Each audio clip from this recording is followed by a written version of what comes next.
চলুন আজ রেলের কিছু খুঁটিনাটি বিষয় জানাবো। প্রতিদিন শত শত মানুষ, হাজার হাজার মানুষ এই রেলের উপর দিয়ে হেঁটে চলি, কিন্তু অনেক বিষয় জানি না। চলুন একটু জেনে নেওয়া যাক। প্রথমেই জানবো, এই যে আপনারা দেখতে পাচ্ছেন ডাবলু, রেল লাইনের কিছু দূর অন্তর অন্তর এরকম ডাবলু এরকম আছে, ফলক দেওয়া আছে, নির্দেশনা দেওয়া আছে। আসলে এটা কি, এটা তো আমরা অনেকেই জানি না। এই ডাবলু শব্দের অর্থ হচ্ছে হুইসেল। আপনার যে ট্রেন চালায় তাকে আমরা লোকোমাস্টার বলি, এলএম সাহেব, লোকোমাস্টার। এই মাইল ফলকটা দেখে, এই নির্দেশনাটা দেখে এলএম সাহেব এখানে এসে অবশ্যই এখানে হুইসেল দিবে।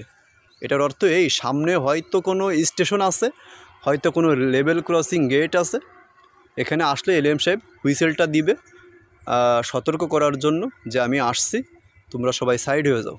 এই যে দেখুন, এটাকে বলা হয় রেল, এবং এই যে দেখুন এটাকে বলা হয় হচ্ছে পেন্ডুল। এই যে এটাকে বলা হয় পেন্ডুল, এটা দুই পাশেই আছে। এটা এই রেলকে শক্তভাবে আঁকড়ে ধরে রাখে, এই যে পেন্ডুল। এবং এইটা এই যে লম্বা, এই অংশটাকে বলা হয় স্লিপার, এটাকে বলা হয় স্লিপার। এবং এর মাঝখানে যে দূরত্ব আপনারা দেখতে পাচ্ছেন, এটা হচ্ছে আপনার 1 মিটার। এটা হচ্ছে 1 মিটার দূরত্ব। এটা হচ্ছে মিটার গেজ লাইন, এটার দূরত্ব হচ্ছে 1 মিটার। এই যে দেখুন, এই ভিতরের যে দূরত্বটা, এটা হচ্ছে 1 মিটার করে আছে। দিগন্ত জুড়ে রেলপথ।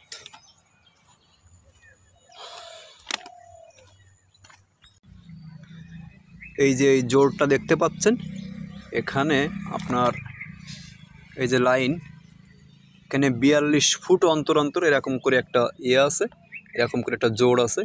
এই রেলটা 42 ফুট, এই 42 ফুট পরে যে এরকম আর একটা আপনি এখানে পাবেন, জয়েন্ট পাবেন। এবং এখানে এই দেখেন বড় বড় নাট ভোল্ট আছে। অনেক সময় দেখা যায় এই নাট ভোল্টগুলো খুলে যায়।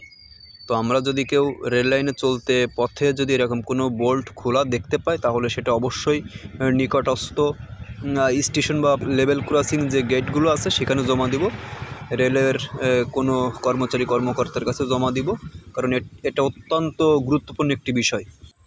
তো আমরা যদি কখনো রেল লাইনের উপর দিয়ে হাঁটতে যেয়ে দেখি যে কোনো পেন্ডুল খুলে গেছে, অথবা রেল যেটা লম্বা যে রেলটা, ওই রেলটা যদি কখনো ফেটে যায়, তাহলে আমরা সাথে সাথেই নিকটস্থ অফিসে জানাবো। কারণ যেহেতু এটা আমাদের দেশের সম্পদ, তো এটাকে রক্ষা করাও আমাদের দায়িত্ব, কর্তব্য। এবার আসা যাক এটা দ্বারা কি বোঝায়। দেখুন, এখানে লেখা আছে 24/8, অর্থাৎ এই রেল লাইনটি খুলনা থেকে শুরু হয়েছে। খুলনা থেকে, আমি এখন আছি নোয়াপাড়াতে, খুলনা থেকে এই নোয়াপাড়ার দূরত্ব 24.800 মিটার, অর্থাৎ 24 কিলোমিটার 800 মিটার। এছাড়া রেলের অনেক নিয়মকানুন আছে, আমরা অনেকেই জানি না যে রেল লাইনের পরে সবসময় 144 ধারা জারি থাকে। এখানে মানুষসহ গরু ছাগল আসা সম্পূর্ণ নিষেধ, কিন্তু আমরা এটা অনেকেই মানি না। আবার অনেকে আমরা কানে হেডফোন দিয়ে কথা বলতে বলতে যাই, যার কারণে প্রতিনিয়ত দুর্ঘটনা ঘটে।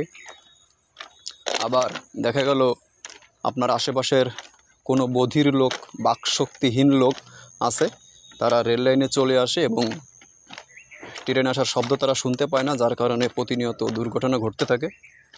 তো আমরা আসলে সচেতন হলেই এই দুর্ঘটনাগুলো রোধ করা সম্ভব।